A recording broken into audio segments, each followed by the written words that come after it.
Assalamu alaikum everyone, this is Khalifa Khalid Shamsi, and in this video we'll be going over the CBR lecture Introduction to Probability Rules. Probability is basically the chance something will happen.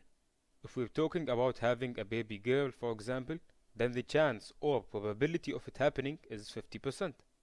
Now, there are some things you need to know about probability. First, it always lies between 0 and 1. 0 means it is impossible. 1 means it is 100%. You can't go below 0, so there's no such thing as negative probability. Also, it can be a fraction, decimal, or a percentage. 1 over 2, 0.5, 50% are all the same thing. 0.3 is 30%, 0.75 is 75%, etc. Let's start with a simple example. You did a study where you included 1000 smokers. Out of those 1000, 15 got lung cancer. What's the probability of getting lung cancer? It's 15 over 1000 or 1.5%. Before we start talking about probability rules, there are some notations that we must know. P is probability.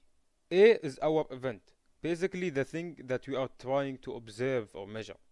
A with a small c is A complement, which basically means not A.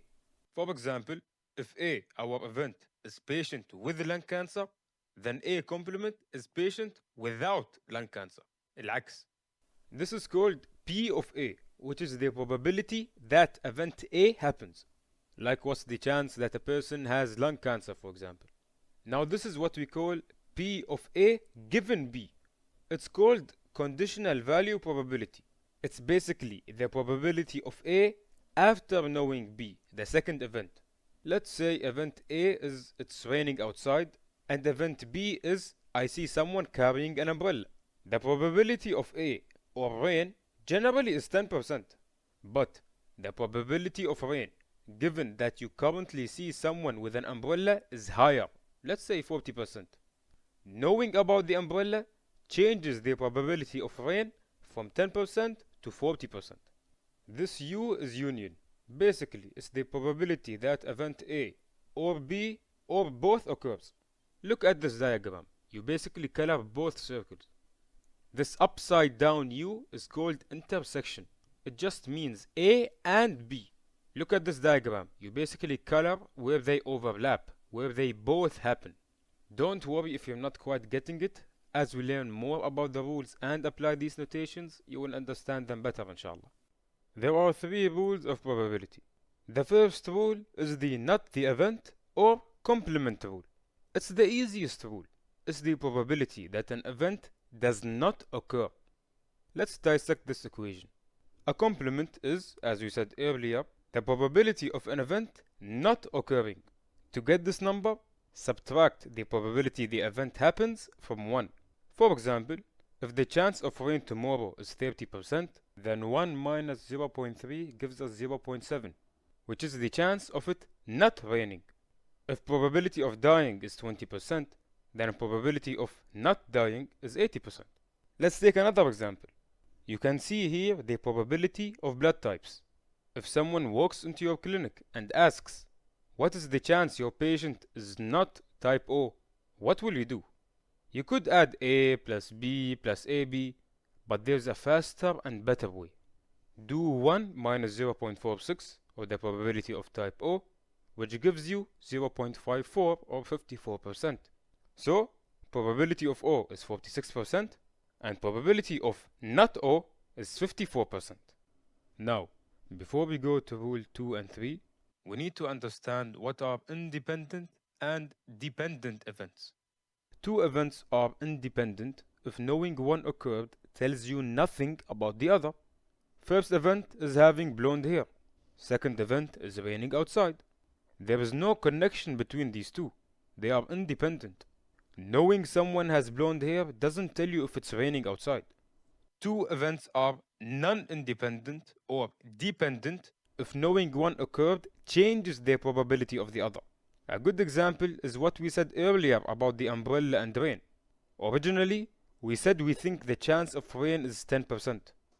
But after knowing about the person holding an umbrella, the chance of rain increased to 40%. So, They are dependent events. They are connected. The second rule is the multiplication rule. It's when you want A and B.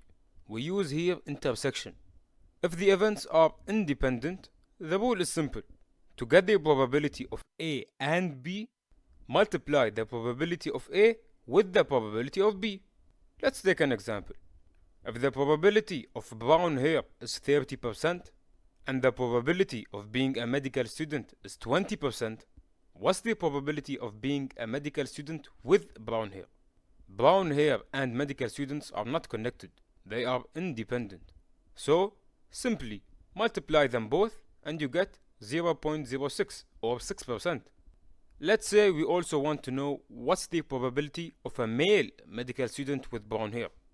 The probability of being male is 50%, so just multiply the 6% that we got with 50% to get 3%, and so on. This is what the slide means when it says AN. The N is just a counter. Now, if the events are dependent, it becomes a bit more complicated and you have to use the general rule. To get the probability of A and B, you multiply the probability of A with the probability of B given A. Let's look at an example to better understand. You have a bag with 10 pieces of ice cream, 5 are chocolate, 5 are vanilla. What's the probability that you pick up 2 chocolate ice creams without replacing? First, the probability of picking the first chocolate ice cream is 5 over 10 or 50%, because there are 5 chocolate ice creams and 10 ice creams total. Next, calculate the probability of picking the second chocolate ice cream. Do you do 5 over 10 again? No. After you remove the first chocolate ice cream, there is now only 4 instead of 5, and the total ice cream is 9 instead of 10. So, the probability of B after you knew about A changed from 5 over 10 to 4 over 9 or 44%. So, if you multiply the probability of A or 50% with the probability of B given A, you will get 22%. You can't multiply 50% with 50% because these events are related, they are dependent. Before we talk about rule 3, we need to know what are mutually exclusive events. Two events are mutually exclusive if they cannot happen at the same time. If one occurs, the other is impossible. For example, you cannot both survive and die at the same time. If you die, it's impossible that you survived at the same time. Non-mutually exclusive means they can happen together, like being both a student and tall. The last rule of probability is the addition rule, where we want to know the probability of A or B or both. We use here union. Let's start with the general rule, which is for non-mutually exclusive events.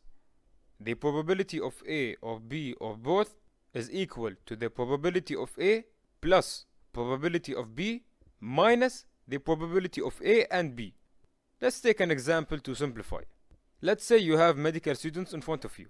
50% of students play football, 20% play tennis, and 10% play both football and tennis. What's the chance that a randomly chosen student plays at least one of the sports? The answer is that you add the probability of playing football with the probability of playing tennis, then subtract the probability of playing both. The result is a 60% chance that a student plays football, tennis, or both.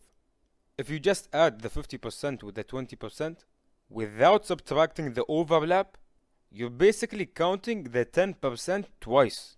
You have to subtract the overlap, so you only count them once. If the events are mutually exclusive, it's very simple. There is no overlap, so you just add the probability of A with the probability of B. You don't have to subtract anything because they are mutually exclusive. You cannot have both A and B together. For example, you roll a dice. What's the probability of rolling a 1 or a 2?